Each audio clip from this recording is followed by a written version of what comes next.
खोइ त नेपालको राजा त्यत्रो अपराधी थियो, अत्याचारी थियो भने पक्रेर कारबाही गर्न त सक्यो। अहिले पनि राजतन्त्र जिन्दाबाद भनेर नारायणीटी अगाडि जुलुस लगाइराखेको छ त। तिम्रो संविधानको विरोधी होइन, कारबाही गर्न। केपी शर्मा ओलीजी को त उहाँहरूको त कन्टेन्ट नै के हो भने पहिले एमसीसी पास गर्ने। अब एमसीसी पास हुनु हुँदैन भन्ने पक्षमा त प्रचण्डजी पनि हुनुहुन्छ भने प्रधानमन्त्री किन हटाउनु पर्यो? देशका लागि त यिनीहरू कुनै हालतमा राष्ट्रवादी नै देखिएनन्। आफ्ना प्रमुख स्वकीय मार्फत चिनिया राजदूतले भेटेको छैन भन्नुहुन्छ भने तपाईहरु राज्य सत्ता चलाउन योग्य हुनुभयो? प्रधानमन्त्रीको राजीनामा मागेको बेलामा तपाईलाई उपयुक्त समय भएन भनेदेखि अरु नेताहरूसँग तपाईको सम्बन्ध भेटघाट आदि इत्यादि कुराकानी किन हुँदैन? ठीक छ, राष्ट्रपतिजीको टाइम हालाकि कति बिजी हुनुहुन्छ र त्यस्तो केही हुँदैन, तर उहाँले दुई दिन बिराएर किन भेट्नु? तपाई आफूलाई ठूलो राष्ट्रवादी देखाउनु पर्ने अनि गर्ने बेला चाहिँ विदेशी शक्तिको दलाली गर्नुपर्ने। सर्वहाराको अधिनायकवादसँगको सहकार्यले गर्दा यो संविधान र यो राज्य प्रणाली टिक्दैन। तपाईहरु विदेशी शक्तिसँग भेट्यौ नभन्ने, विदेशी शक्तिले चाहिँ भेटै भन्ने हो भने तपाईहरुमाथि फौजदारी कसूर लाग्ने कि नलाग्ने? प्रधानमन्त्री ओलीजीलाई भेटेर उहाँको निरन्तरता कायम राख्ने हो भने एमसीसी फेल हुन्छ त? संसद बिउतिने बित्तिकै एमसीसी पास भयो त त्यो त चीनको पक्षमा त हुँदैन नि। अपवाद छोडेर संविधान सभामा आएका मान्छेहरू ती 601 जना मध्ये कतिले संविधानको सह जानेका थिए? वैधानिक रूपले चाहिँ उहाँ कार्यकारी हो, नैतिक रूपले के भन्ने त? अब केयरटेकर होइन, त छोड म आउँछु भनेको भनै छ। अनि प्रधानमन्त्रीजी आफै भन्दै हुनुहुन्छ मलाई भारतले छोड भनेको। नेपालको सरकार परिवर्तनको कुरा गर्नुहुन्छ भनेदेखि यो तपाईको कुरा राष्ट्रद्रोहको कुरा हो कि होइन? हार्दिक स्वागत छ। हजुर धन्यवाद। अहिले देशको राजनीतिक अवस्था सत्तारूढ दलभित्रको झगडाले गर्दा केही चाहिँ तरङ्गित, काहीँ कतै चाहिँ केही भइहाल्छ कि नेपालमाथि केही खतरा छ कि वैदेशिक हस्तक्षेप वात्तै बढ्यो कि अथवा दलभित्रको आन्तरिक कलहले कतै व्यवस्था नै खतरामा पर्ने हो कि भन्ने तरिकाबाट विभिन्न कोणबाट छलफल भइरहेको छ। तपाईसँग मैले यसअघि पनि धेरै पटक धेरै विषयमा छलफल गरेँ, नेकपा भित्रको चिरफार पनि गरियो, तर आज म तपाईसँग केही सीमित विषयमा केन्द्रित भएर कुरा गर्ने जमर्को गरेको छु। सबभन्दा पहिला नेकपाको झगडाले वैदेशिक हस्तक्षेप निम्त्याएको हो अथवा यो वैदेशिक हस्तक्षेप पहिलेदेखि चल्दै आएको सामान्यतया हामीले देख्दै आएको सामान्य रूपको वैदेशिक हस्तक्षेप हो? अहिले के कस्तो खालको वैदेशिक हस्तक्षेप भइरहेको हो देशमा? धन्यवाद। हामी कुरा गर्दाखेरि धेरैचोटि कुरा गरिसकेका छौँ। नेपालमा भएका हरेक राजनीतिक परिवर्तनमा विदेशी शक्तिको निर्णायकत्व छ भन्ने कुरा अब पछिल्लो पटक 12 बुँदे समझदारीका कुरालाई हामीले धेरैचोटि गरेका छौँ। अब त्यसलाई उद्धरण नगरिराखौँ। तर पनि के हो भनेदेखि विगतलाई नसम्झिकन, भूत र वर्तमानलाई नसम्झिकन भविष्यको बारेमा केही भन्न पनि सकिँदैन। त्यसैले अहिले नेपालको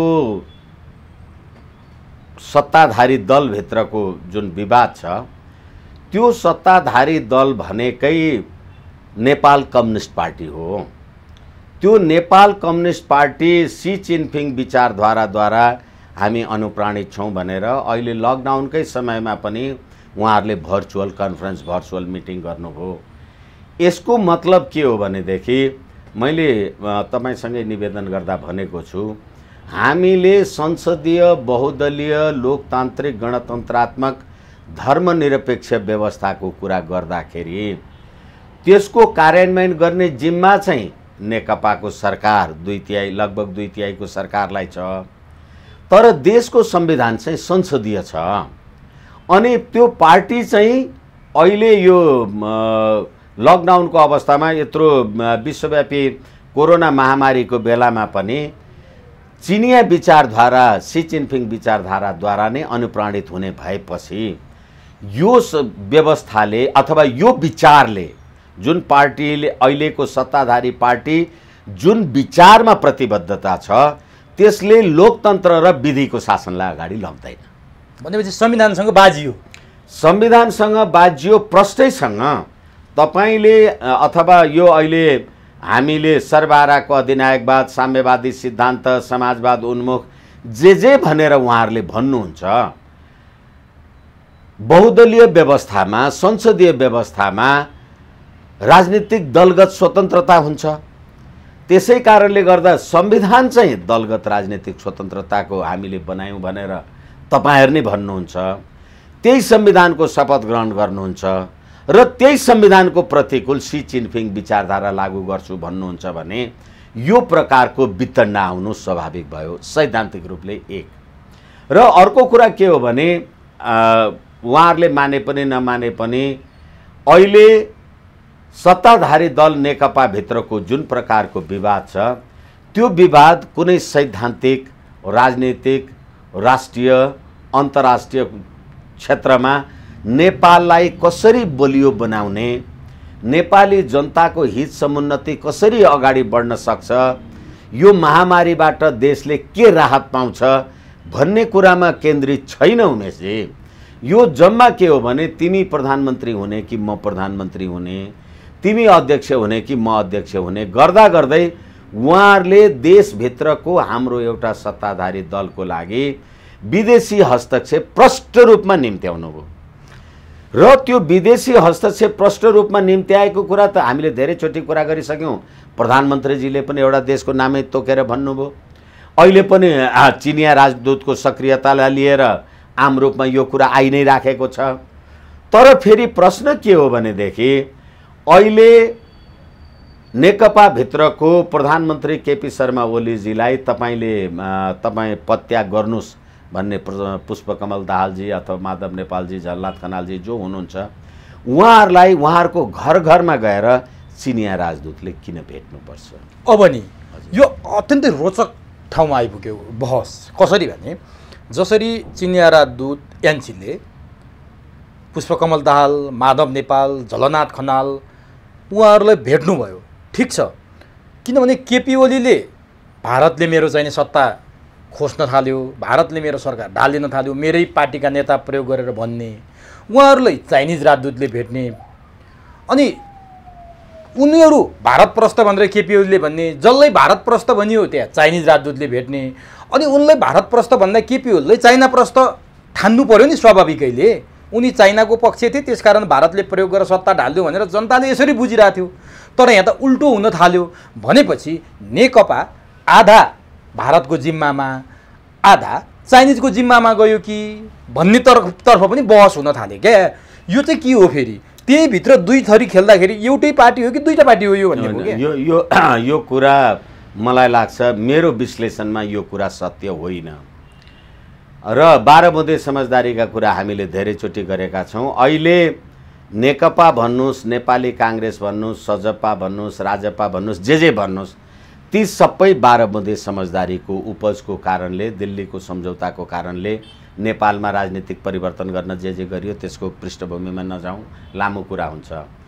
तर अहिले होइन, अब प्रधानमन्त्रीजीलाई चाहिँ चीनले बल पुर्याएको अथवा प्रधानमन्त्रीजी आफै भारतले मलाई निकाल्न चाहेको भन्ने, अनि हौ याङछी चिनिया राजदूतले अहिलेको उहाँको पार्टीभित्रको प्रतिद्वन्दी भन्नुहोस् न, प्रतिस्पर्धी मानिसहरूलाई चाहिँ सरकारको स्थिरताको लागि उहाँले लबिङ गर्नुभयो भन्ने कुरा जे आइराखेको छ।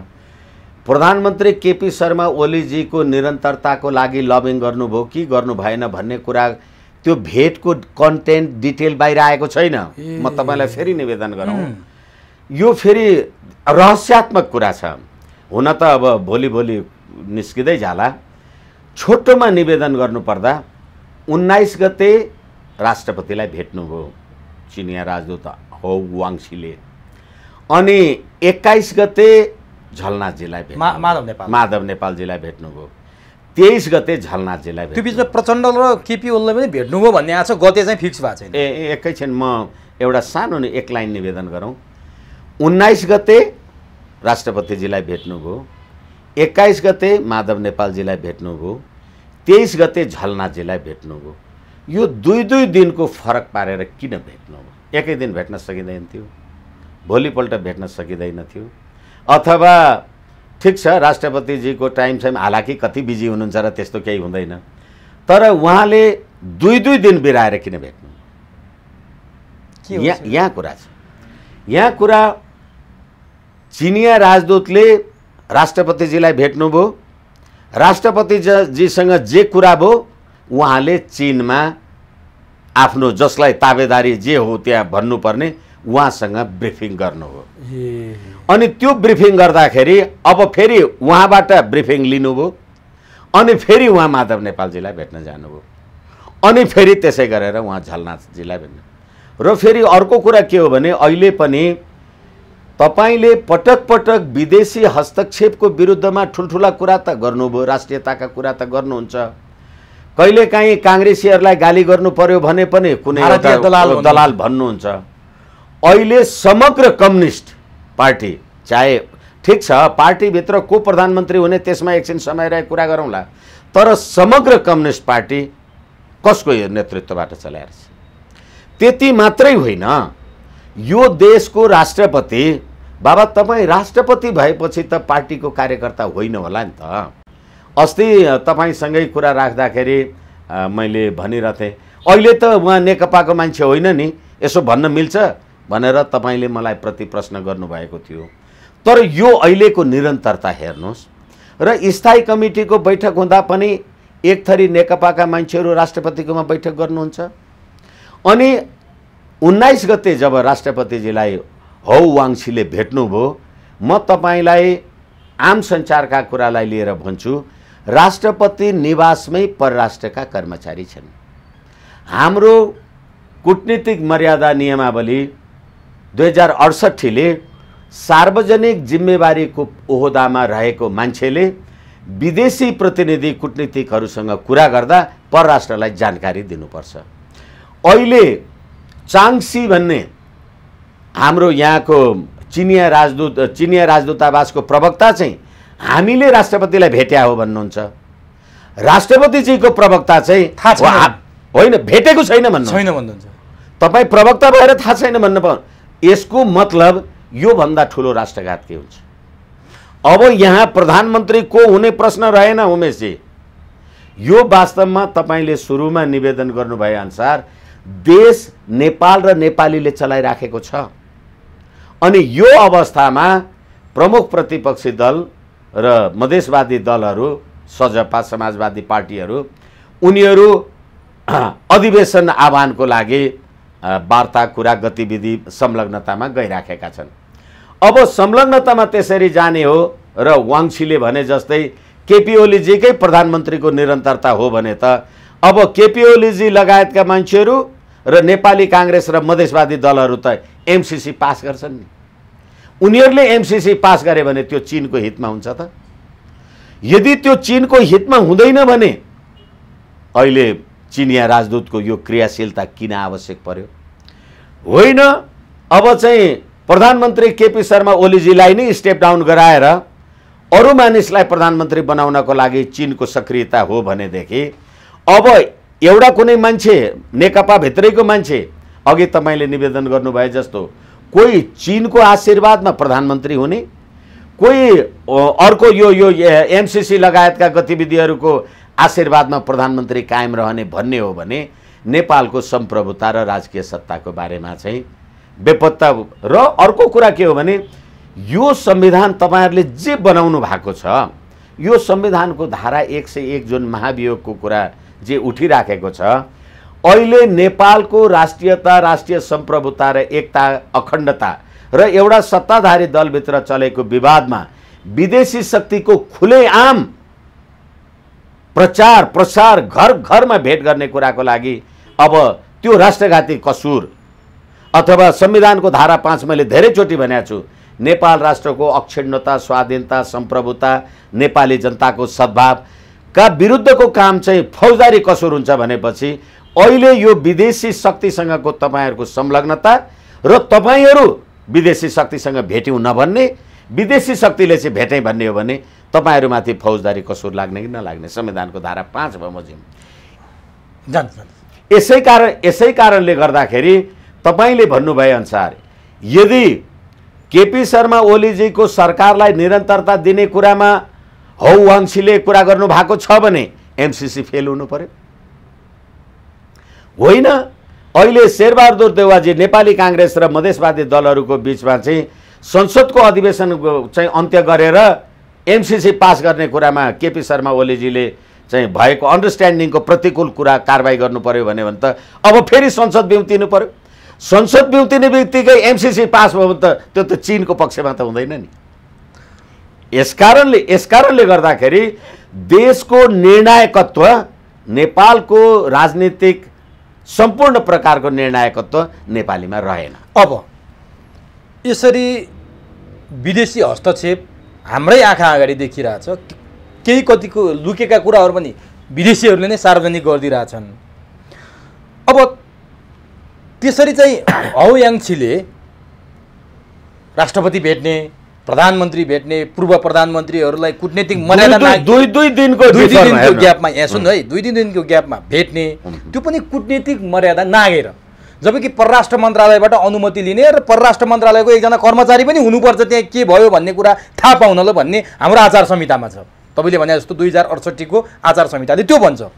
तर यसरी भेट्दाखेरि हिजो संविधान बन्दै गर्दा, संविधान बनाउने तयारी हुँदै गर्दा यसो बनाउनु भनेर भारतका राजदूतहरू, प्रधानमन्त्री, त्यति बेलाका नेताहरूको घर घरै धाउँथे। अब संविधान बनिसकेपछि यो गर भनेर चीनका राजदूतहरू यसरी धाउँदाखेरि यो कतै भारतलाई तर्साउने चीनको एउटा रणनीतिक कार्ड हो कि भनेर पनि व्याख्या विश्लेषण भइरहेछ क्या भट्टराईजी। यो चाहिँ के हो, साँच्चीकै के चीन भारतलाई तर्साउन चाहन्छ? होइन, भारतलाई पनि चीनको हैसियत थाहा छ, चीनलाई पनि भारतको हैसियत थाहा छ। तपाईँले तर्साइराख्नु पर्दैन। उहाँहरू नेपालमा आफ्नो प्रकारको माइक्रो म्यानेजमेन्ट गर्न चाहनुहुन्छ। भारतले त गर्यो, यसअघि थुप्रो पटक गर्यो। त्यसैले गर्दा अब बार कुरा गर्दै गर्दा त्यही पुगिन्छ।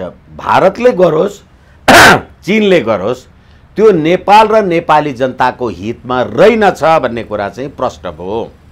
त्यसैले यो संविधान तपाईँले जे बनाउनु भयो, हामीले अस्ति पनि कुरा गऱ्यौँ, बेलायती राजदूत त्यो एन्ड्रयू स्पास्की भन्ने मान्छेले धर्मनिरपेक्षको संविधान बनाउनुहोस् भन्दाखेरि धर्मनिरपेक्ष लेख्यो। हालाकि त्यत्रो 62-63 को आन्दोलनमा धर्मको कहीँ विवादै उठेको थिएन। 62-63 को 12 बुँदे समझदारीमा राज संस्थाको विरुद्ध, गणतन्त्रको आदि इत्यादि संघीयताको प्रश्नै थिएन। तर यी एकपछि अर्को गर्दै छिराइए आयो भने मैले त निवेदन गरेको छु, यो संविधान नै उहाँहरूले बनाउनु भएको होइन। किनभनेदेखि नेपालको शासकीय स्वरूप कस्तो हुन्छ भनेर अमेरिकाको नोट्रेड्याम युनिभर्सिटीका प्रोफेसरहरू स्विजरल्यान्डमा भेट भएर त्यतिखेर नेपाली काङ्ग्रेस, नेकपा माओवादी, एमाले लगायतका मानिसहरू स्विजरल्यान्डमा भेट भएर नेपालको शासकीय स्वरूप तय भयो भन्ने कुरा दमननाथ ढुङ्गानाहरूले सार्वजनिक गर्नुभएको विषय हो। यसकारणले गर्दाखेरि अहिले यो संघीयताको व्यवस्थापन गर्न नसकेको, अनि होली वाइनवाला कुरा गरिसकेको, क्रिस्चियनका गतिविधि कुरा, किनभने संविधान सभाका मान्छेहरू, म फेरि पनि जिम्मेवारीका साथ भन्न सक्छु, अपवाद छोडेर संविधान सभामा आएका मान्छेहरू ती 601 जना मध्ये कतिले संविधानको स जानेका थिए, कति औँठा छापके आएका थिए, कति कहाँ नागरिकता बाँडेर कक्कल। अब फेरि त्यसमा नजाउँ, फेरि डिबेट हुन्छ।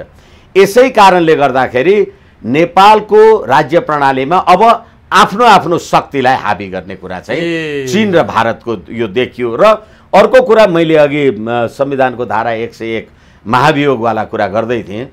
तपाईँ सार्वजनिक पदमा रहेको मान्छे, तपाईँ विदेशी शक्तिलाई पटक पटक भेटेर नेपालको सरकार परिवर्तनको कुरा गर्नुहुन्छ भनेदेखि यो तपाईँको कुरा राष्ट्रद्रोहको कुरा हो कि होइन? तपाईँलाई अथवा राष्ट्रपतिजीको कार्यालयले संविधानको धारा 61 को उपधारा 3 ले राष्ट्रपतिले राष्ट्रिय एकताको प्रवर्धन गर्नेछ भनेको छ। तपाईँ पटक पटक शीतल निवासलाई पार्टीको अफिस बनाइराख्नु भएको छ, अनि चिनिया राजदूतसँग भेटेको कुरालाई तपाईँ होइन भन्नुहुन्छ। हाम्रो कूटनीतिक आचार संहिता नियमावली 2068 को विरुद्ध आफ्ना प्रमुख स्वकीय मार्फत चिनिया राजदूतले भेटेको छैन भन्नुहुन्छ भने तपाईहरु राज्य सत्ता चलाउन योग्य हुनुभयो। मैले नेकपा मात्रै भनेको छैन, यो सम्पूर्ण समग्र राज्य व्यवस्था होइन भने राज्य व्यवस्था कहाँ गयो? त्यो कुराको इन्क्वायरी, त्यो कुराको स्पष्टीकरण झलनाथजी लगायतका मान्छेहरूलाई, राष्ट्रपतिजी लगायतका मान्छेहरूलाई अथवा प्रधानमन्त्रीजीले त्यसको जवाफ दिनु पर्यो नि। यो चिनिया पक्षले चाहिँ खुलेआम भेट्ने हो भन्ने सार्वजनिकै गर्ने नेपालका राष्ट्रपतिदेखि चाहिँ पूर्व प्रधानमन्त्रीलेसम्म यो लुकाउनुको पछाडिको रहस्य चाहिँ के हो? रहस्य चाहिँ के हो भनेदेखि तपाईँ आफूलाई ठुलो राष्ट्रवादी देखाउनु पर्ने अनि गर्ने बेला चाहिँ विदेशी शक्तिको दलाली गर्नुपर्ने। नेपाली जनताको अगाडि तपाईँले जुन राष्ट्रियता राष्ट्रवादिताको जे छाप छोड्ने प्रयास गर्नुभएको थियो यो अहिले हाउ वाङसीको यो प्रकरणले गर्दा उदाङ्ग भयो। सी जिनपिङ विचारधाराको कारणले गर्दाखेरि पनि उदाङ्ग भयो भनेपछि नि के अनि मैले पहिले पनि निवेदन गरेको छु यो सेरोगेसी पार्टी नेपाली काङ्ग्रेस हो, यो पहिलेदेखि उदाङ्ग भएको कुरा हो। त्यसकारणले गर्दा यो राज्य व्यवस्था नेपाली जनता हालाकि सडकमा जुलुस नारा कसले लगायो तर त्यसको पछाडि जुन शक्तिले काम गरेको थियो यो नेपाल र नेपालीको हितमा रहेन रहेछ भन्ने कुरा प्रमाणित भयो। अब नि जस्तो तपाईँले सी जिनपिङ विचारधाराको धेरै पटक चर्चा गर्नुभयो, यससँगीका अन्तर्वार्तामा पनि पटक पटक चर्चा भएको छ। उनीहरूले सी जिनपिङ विचारधारालाई आफ्नो पथ प्रदर्शक मान्ने भनेर घोषणै गरिसकेका छन्। के चीन चाहिँ आफ्नो भाइचारा अथवा छिमेकी देशमा आफू जस्तै एकदलीय कम्युनिस्ट एउटा मात्रै पार्टी छ नि चीनमा, त्यस्तै पार्टी होस् र यहाँ पनि त्यस्तै किसिमको सत्ता होस्, उनीहरूले चाहिँ सी जिनपिङ विचारधारा अन्तर्गत नेपालमा त्यस्तै किसिमको विकास गर्ने भनेर त्यो प्रशिक्षण पनि धेरै पटक ल्याएका कुराहरू हामीले पढ्यौँ सुन्यौँ कि त्यही चाहन्छ चीन र उनीहरू पनि यही चाहन्छन् यहाँ? अब तपाईँले भनेको कुरालाई प्रश्नसँग आज अखबारहरूले सार्वजनिक गरेका छन्। यो भेटवार्ता किन भएको हो भन्दाखेरि त्यो हाम्रो नेपालको चिनिया राजदूतावासको प्रवक्ताले के भन्नुभयो भने चाङसीले होइन चाङसी प्रवक्ताले के भन्नुभयो भने नेपाली नेताहरूसँग उपयुक्त समयमा सुमधुर सम्बन्ध राख्ने र साझा विषयमा आफ्ना विचार आदान प्रदान गर्ने हाम्रो निरन्तरता हो भनेपछि चीनमा जस्तो शासन छ त्यस्तै मोडलको शासन यहाँ। अब म निवेदन गरौँ, नेपाली नेताहरूसँग उपयुक्त समयमा सुमधुर नेपाली नेताहरूसँग अहिले नेपाली नेताहरूलाई भेट्ने उपयुक्त समय हो र नेपाली नेताहरूलाई सुमधुर सम्बन्ध राख्ने भेट्ने हो भने तपाईँले तपाईँले अरू पार्टीका, काङ्ग्रेस मात्रै नभन्नुहोस् अरू पार्टीका, ठिक छ संसदमा प्रतिनिधित्व गरून् नगरून् 122-25वटा दल निर्वाचन आयोगमा दर्ता भएका छन्, राप्रपाका नेताहरूसँग किन भेट्नु भएन? के नेपालमा अहिलेको यो क्राइसिस इन्टरनेसनल क्राइसिस हो र तपाईँले खोइ त यो हामीले त कोरोना महामारीको व्यवस्थापन, सलहको व्यवस्थापन, सहयोगको आधार प्रदान त भन्नु भएन।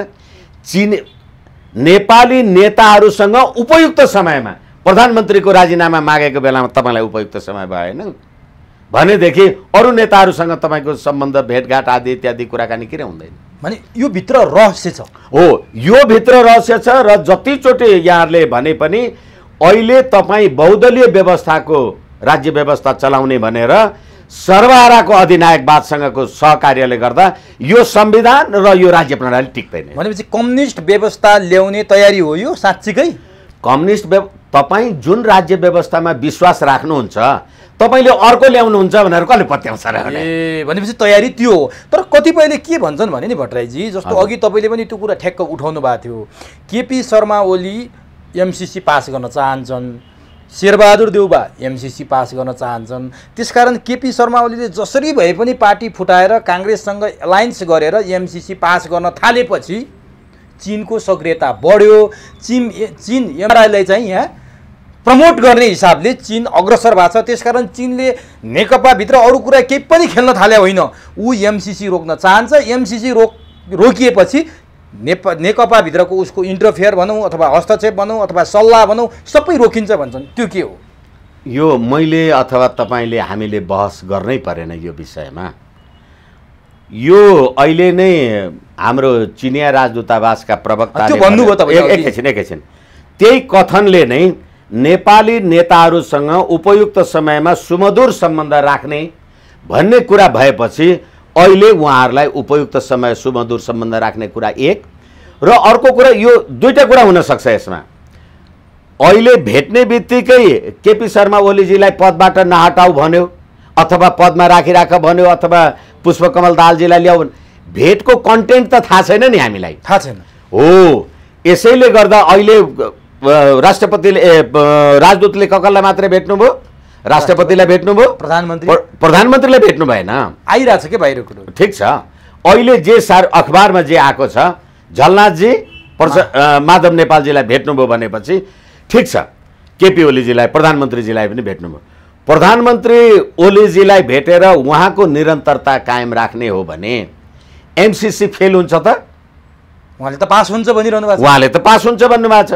र शेरबहादुर देउवा अथवा नेपाली काङ्ग्रेस मधेसवादी दल र केपी शर्मा ओलीजी को त उहाँहरूको त कन्टेन्ट नै के हो भने पहिले एमसिसी पास गर्ने र चीन पास नगर्ने भन्ने हो भनेदेखि के चीनले एमसिसी पास गर्न केपी ओलीको निरन्तरता चाहन्छ त? होइन। यदि केपी ओलीजी एमसिसी पास गर्न चाहनुहुन्न भने, किनभने एमसिसी पास नगर्ने कुरामा त प्रचण्ड, माधव नेपालजी, झलनाथजीहरू त एक ठाउँ हुनुहुन्छ। भनेपछि केपी ओलीको निरन्तरता भयो भने एमसिसी पास नहुनु पर्यो। होइन, हामीले बुझ्नु पर्यो कि सर्वसाधारणले बुझ्ने केपी ओली निरन्तरता हुनु भनेको एमसिसी पास नहुने हो, र केपी ओलीकै यदि विकल्प अर्को आयो भने पनि एमसिसी पास नहुने, यो तरिकाले सहमति भएछ, चाइनिज हस्तक्षेप चाहिँ देखियो भनेर। अब एकैछिन एमसिसी पास नहुने कुरामा यदि चिनिया राजदूतसँगको आदि इत्यादि उहाँहरूसँगको कुराको अन्डरस्ट्यान्डिङ हो भनेदेखि अब एमसिसी पास हुनु हुँदैन भन्ने पक्षमा त प्रचण्डजी पनि हुनुहुन्छ भने प्रधानमन्त्री किन हटाउनु पर्यो? अनि ओलीले यदि एमसिसी पास नगर्ने चिनियाहरूलाई विश्वस्त पारे भने चाहिँ ओली एकछिन अब यदि एमसिसी पास नगर्ने निष्कर्षमा प्रधानमन्त्रीजीको यदि निष्कर्ष हो भने, हालाकि कुराको कन्टेन्ट बाहिर आएको छैन, यदि हो भने त अमेरिकाले अर्बौं त लगानी गरिसकेका छ, दुईवटा स्काई ट्रक नेपाली सेनालाई दिइसकेका छ, त्यो जमिन जहाँ जहाँ अधिग्रहण गर्ने हो त्यहाँ मुआवजा दिइसकेका छ, बजेटमा बजेट वक्तव्यमा होइन एमसिसी को प्रावधानलाई बीचबीचमा छिराइयो भनेर भीम रावलजीहरूले त भनिसक्नु भएको छ। भनेपछि चिनिया राजदूतले भेट्ने बित्तिकै प्रधानमन्त्रीजीले एमसिसी पास गर्दैन भन्नै सक्नुहुन्न। अनि यदि भन्नुभएछ भने अमेरिकाले हार खाएर फर्क्यो यहाँबाट, अझै इन्डो पश्चिमाहरू भन्छन् कि एकछिन अब अमेरिका हार खाएर फर्किने र नफर्किने भन्ने कुरा, यसमा दुईटा कुरा छ। दुईटा देशको बीचमा भएको सम्झौतामा दुई देशको सम्प्रभु शक्तिको प्रयोग भएको हुन्छ। अब अमेरिका हार खाएर फर्किनु पर्यो भने लिपुलेक, लिम्पियाधुरा र कालापानीवालामा भारतले बनाएको बाटो त छ। हामी एमसिसी पास गरौँ, हामी एमसिसी पास नगरौँ, नगरे पनि लिपुलेक, लिम्पियाधुराको बाटो त अमेरिकालाई मानसरोवरसम्म पुग्न भारतले त रोक्दैन। हामीले एमसिसी एकछिनलाई मान्नुहोस्, लिपुलेक, लिम्पियाधुरा र कालापानी हामीले हाम्रो नक्सामा ल्याएको कुरा भौतिक रूपमा पनि हामीले भोग चलन गऱ्यौँ भने हामीले पनि अमेरिकालाई त रोक्न सक्दैनौँ। तपाईँ कसरी सक्नुहुन्छ? यसकारण अहिले चीनको यो जे गतिविधि आइरहेको छ, मलाई लाग्छ यो कुराले गर्दाखेरि यो चीनको असफलता मध्येको एउटा स्टेप हुन्छ। भनेपछि यो नेताहरू खाएका छन् केही न केही, फसे अब निस्किनै सक्दैनन् हो, निस्किन सक्दैनन् एक। र अर्को कुरा, तपाईँले समाजमा पनि नेपाल प्रतिको नेकपाको त कुनै पनि देश र जनताको हितमा यो 2 वर्षमा काम भएको देखिएन। उल्टो भ्रष्टाचारमा चुर्लुममा डुबेर गोकुल बास्कोटा प्रकरण र अहिले पनि उहाँ गोकुल बास्कोटालाई आफ्नो अघोषित दूतको रूपमा कहाँ कुराकानी गर्न पठाउँदै हुनुहुन्छ भन्ने कुरा यो देखिराखिएको छ। एकपछि अर्को प्रचण्डजी 60,000 को सत्य निरूपण मेलमिलाप आएको कसूरदार हुनुहुन्छ, माधव नेपालजी ललिता निवासको कसूरदार हुनुहुन्छ, केपी ओलीजी लगायतका मान्छेहरू अब यो ओम्नीवाला कुराको लागि कसूरदार हुनुहुन्छ। देशका लागि त यिनीहरू कुनै हालतमा राष्ट्रवादी नै देखिएनन्। अब भनेपछि अब यसमा चीनले यही नेकपालाई बचाइराखे पनि नेपाली जनताले चाहिँ अब यो पार्टीलाई प्रत्याहार गर्ने आधार रहेन। अब कतिपय विश्लेषकले के भने सबै कुरा उतै सुम्पिने हो, आफूले केही गर्नै नसक्ने हो, मिल्न पनि नसक्ने, फुट्न पनि नसक्ने आफै हो भने, जुट्न पनि नसक्ने हो भने किन नेकपा राख्ने, चिनिया कम्युनिस्ट राख्दिन न त भनेर भन्न थालिसके। यो चाहिँ कतिको उपयुक्त तर्क हो? अहिले तपाईँले भन्नुभएको कुरा मैले भर्खरै भनेको कुरालाई त्यसले चाहिँ पुष्टि मात्रै गर्छ। यसमा मैले थपेर समय बर्बाद गर्नुभन्दा पनि तपाईँ नेपालको कम्युनिस्ट पार्टी हुनु भएन, नेपालीको कम्युनिस्ट पार्टी हुनु भएन, तपाईँ चीनको कम्युनिस्ट पार्टीको सेरोगेट हुनुभयो। यो कुरो 2004 मा जसरी काङ्ग्रेस सेरोगेट भएको थियो, अहिले तपाईँ पनि त्यही सेरोगेट, कम्युनिस्ट त कम्युनिस्ट तर चिनिया सेरोगेसीको कम्युनिस्ट। अब तपाईँहरू त राज संस्थाको वकालत गर्दै आउनु भएको छ, राजा रहनुपर्छ भन्ने, आउनुपर्छ भन्ने तपाईँहरू मान्यता राख्नुहुन्छ। यस्तो किसिमको यो चाहिँ जुन चाहिँ अहिले देखेको तरङ्ग छ, तरलता छ, राजनीतिक यो यस्तो किसिमको अवस्थामा के साँच्चीकै 2062-63 मा बिदाबारी भएर बिना रक्तपात भनौँ न यहाँबाट गएको राजतन्त्र, ढलेको राजतन्त्र फेरि फर्किने सम्भावना कति देख्नुहुन्छ? कतिपय मान्छेले त अब विकल्प राजा हो, राज संस्था हो, यिनीहरू फेलियर भए, अब यिनीहरूको काम छैन भन्न थालिसके। के साँच्चीकै तपाईँहरूले खोजेको कुरामा अब बल पुग्न थाले हो? म तपाईँले राख्नुभएको प्रश्नमा अत्यन्त ठुलो आपत्ति जनाउँदै यो ढलेको, गएको, सडेको भनेर जे भन्नुभएको, सडेको त भनेको छैन है, एकछिन, जे भन्नुभएको छ यो गइसकेको, यो हटिसकेको, ढलेको जे भन्नुभएको छ यो सत्य होइन। ढल्या छैन राजतन्त्र? मलाई भन्न दिनुहोस्, यदि तत्कालीन राजा ज्ञानेन्द्रको वैशाख 11 गतेको प्रतिनिधि सभा घोषणाले यो पार्लियामेन्ट, तत्कालको पार्लियामेन्ट स्थापित भएको हो, यसमा विवाद छैन। र त्यो पार्लियामेन्ट स्थापित भइसकेपछि नेकपा एमाले, तत्कालीन नेकपा एमाले बराबरको यो 17,000 नेपाली जनता मार्नमा संलग्न हुने 80 जना मान्छे पनि ल्याएर राखेको हो। त्यति हुँदै पनि उहाँसी म निवेदन गर्छु र इन रेकर्ड निवेदन गर्न सक्छु, प्रतिनिधि सभा घोषणा 2063 को दफा 4 तपाईले पढ्नुभयो भने अबदेखि राजगद्दी उत्तराधिकारमा राज परिवारको जेठो सन्तानको हक हुन्छ। अबदेखि राज परिवारको वैयक्तिक सम्पत्तिमा कर लाग्छ। अबदेखि राजप्रसाद सेवाका कर्मचारीहरूको व्यवस्था निजामती कर्मचारी सरह नेपाल सरकारले व्यवस्था गर्छ भनेपछि 62-63 को आन्दोलनमा राज संस्था हटाउने निष्कर्ष थियो भने प्रतिनिधि सभा घोषणामा यो कुरा कसरी आउँछ? एक, र मैले प्रतिनिधि सभा स्थापना गरेँ भने मैले हटाउने प्रतिनिधि सभा मैले स्थापना गरेको हो भने त त्यो प्रतिनिधि सबै अवैध हो नि, किनभने म चाहिँ निस्के। तर अब किन निस्किया त अनि? एकछिन यसै कारणले गर्दाखेरि अब त्यसदेखि पछाडि संविधान सभाको निर्वाचनको कुराहरू आयो होला, त्यसदेखि पछाडि अन्तरिम संविधान बन्ने कुरा आयो। अन्तरिम संविधान 2063 माघ 1 गते जारी हुँदाखेरि पनि त्यहाँ राजतन्त्रको व्यवस्था छ, राज्य व्यवस्थाको कुरा छ। तपाईँ पछि मलाई लाग्छ पहिलो संविधान सभाको जेठ 15 होइन, एकछिन अन्तरिम संविधान 2063 आयो नि, किनभने नेपालको संविधान 2047 त निलम्बन भयो, तपाईले हटाउनु भयो, अनि अन्तरिम संविधान 2063 माघ 1 गतेबाट लागू भयो। अनि माघ 1 गतेबाट अन्तरिम संविधान लागू भएपछि अनि त्यो संविधान अन्तर्गत न संविधान सभाको निर्वाचन भएको हो। त्यसैले अन्तरिम संविधानमा पनि राज संस्थाको कुरा छ। यसै कारणले गर्दाखेरि र फेरि अर्को कुरा म तपाईलाई निवेदन गरौँ, जब प्रतिनिधि सभा के अरे यो संविधान सभाको पहिलो बैठक 2064 जेठ 15 2065 2065 जेठ 15 गते मध्यरातमा केबी गुरुङको अध्यक्षतामा जब त्यो संविधान सभाको बैठक बसेको थियो, अबदेखि राजतन्त्र हट्यो भनेर भन्दाखेरि सबैजना मान्छेहरूले ताली पड्काएर टेबल ठोकेर राजतन्त्र हट्यो भन्ने कुरामा ताली पड्काउनु भयो।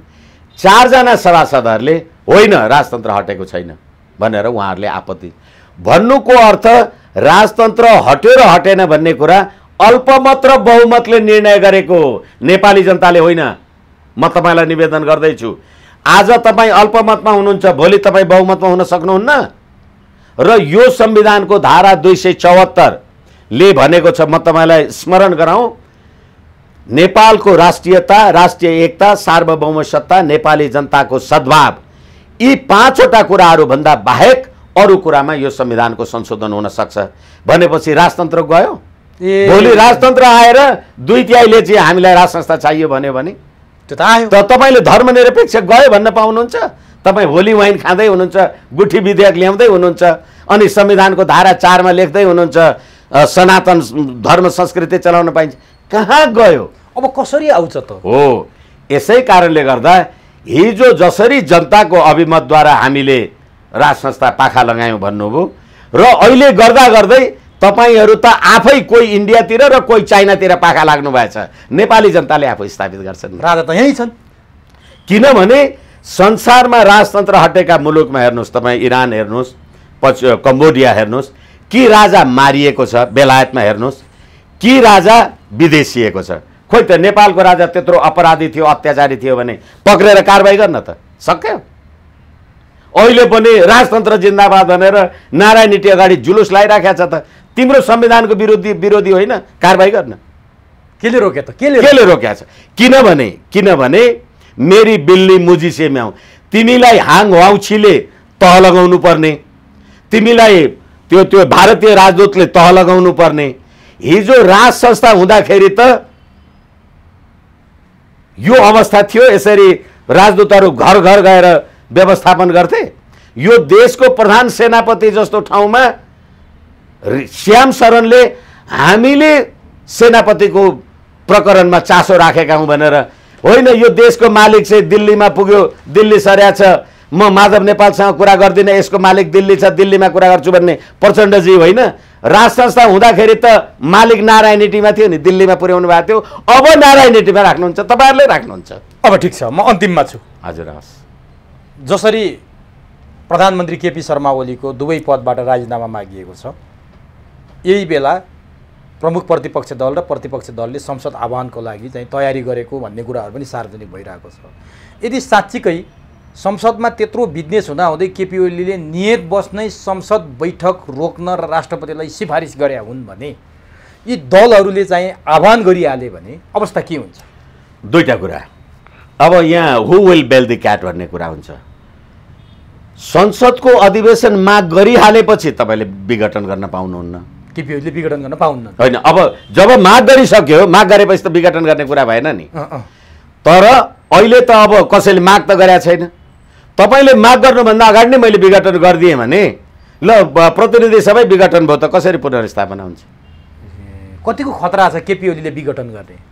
मलाई लाग्छ केपी ओलीजीसँग विकल्प के छन्?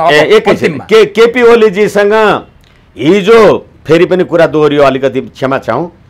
चिनिया राजदूतले भेटे अनुसार यदि उहाँ चिनिया कित्तामा जानुहुन्छ र एमसीसी पास गर्नुहुन्न भने प्रधानमन्त्री कायम रहेर अनि यो उनीहरूले मागेको प्रतिनिधि सभाको बैठक बोलाइदिने, प्रधानमन्त्रीको बारेमा झगडा नभएपछि पार्लियामेन्टमा केपी ओलीजी जितिहाल्नुहुन्छ, 2/3 बहुमत छँदैछ। होइन, त्यो अहिले चिनिया राजदूतले भनेअनुसार चाहिँ उहाँ एमसीसी पास गर्ने कुरामा काङ्ग्रेसीहरूसँगको डिजाइनमा हुनुहुन्छ भनेदेखि पुष्पकमल दाहालजीहरू त एमसीसीको विरुद्धमा हुनुहुन्छ। अनि संसदमा त्यो गतिविधि आउनुभन्दा अगाडि, आफू अल्पमतमा पर्नुभन्दा अगाडि पहिले पार्लियामेन्ट डिजल्भ गरिदियो, फेरि चुनाव भएर नयाँ समीकरण हुन्छ, एमसीसी पास हुँदै जान्छ। पछि त्यसो भएपछि प्रधानमन्त्रीको अवस्था कस्तो छ? वैधानिक अवैधानिक प्रधानमन्त्री चाहिने केयरटेकर अनेक तरहका बहस हुन थाले क्या। यो चाहिँ के छ अहिले? अब अहिले एक प्रकारले हामीले जुन बहुदलीय व्यवस्थाको कुरा गरिराखेका छौँ, हालाकि सर्वहाराको अधिनायकवादवाला कुरा धेरै कुचोटी गरिसक्यो, अब नदोहोऱ्याउँ। कुनै पनि पार्टीको सदस्यलाई आफ्नो पार्टीले जुनसुकै प्रकारको कारबाही गर्न र पार्टीबाट निकाल्न सक्छ। अहिले प्रधानमन्त्रीजीको पार्टीले उहाँलाई पार्टीको केन्द्रीय समितिले अनुशासनको कारबाही गरेर हटाउन सक्छ, पार्टीले दिएको निर्देशन मानेन भने। तर के हो भनेदेखि स्थायी कमिटीले हटाउने त होइन, अनि उहाँको सचिवालय कमिटीले हटाउने पनि होइन, र उहाँहरू आफै भ्रष्टाचारमा निर्लिप्त हुनुहुन्छ। माधव नेपालजी, यो विष्णु पौडेलजी लगायतका, प्रचण्डजी लगायतका मान्छेहरू र भ्रष्टाचारका अकथनीय कथाहरू छन्। त्यसैले केन्द्रीय समिति बोलाएर तपाईँले प्रधानमन्त्रीजीलाई पार्टीको केन्द्रीय सदस्यबाट हटाउन सक्नु कि त्यो हटाएर देखाउनु साधारण सदस्यबाट पार्टीको सदस्यबाट त हटाउनु पर्यो नि होइन कि चाहिँ संसदीय दलमा बहुमत पुर्याएर केपी ओलीजीलाई हटाउनु अल्पमतमा पार्नुहोस् अब संसद बोलाउनुहुन्छ संसदीय दलको नेता त केपी ओली नै हो सम्पूर्ण सदस्यहरूले त संसदीय दलको नेताले दिएको व्हिप मान्नु पर्यो प्रचण्डजीहरूले पनि मान्नु पर्यो होइन पार्टीबाटै उहाँलाई हटाउनुहुन्छ भनेदेखि अब कि केन्द्रीय समिति बोलाउनु पर्यो अब पार्टीबाटै हटाउने केन्द्रीय समिति बोलाउने कुरा गर्दाखेरि चाहिँ होइन अब यिनीहरूले हामी चाहिँ यो संसदको बैठक बोलाउनुहोस् भनेर प्रतिपक्षी दलहरूले बोलाउनु भन्नुभयो भनेदेखि होइन मेरो त पार्टीले मलाई आफ्नो यो पदबाट राजीनामा गर भनिराखेको छ म आफै कुन अवस्थामा छु मैले त्यो फुल फ्लेजेड काम गर्ने कि नगर्ने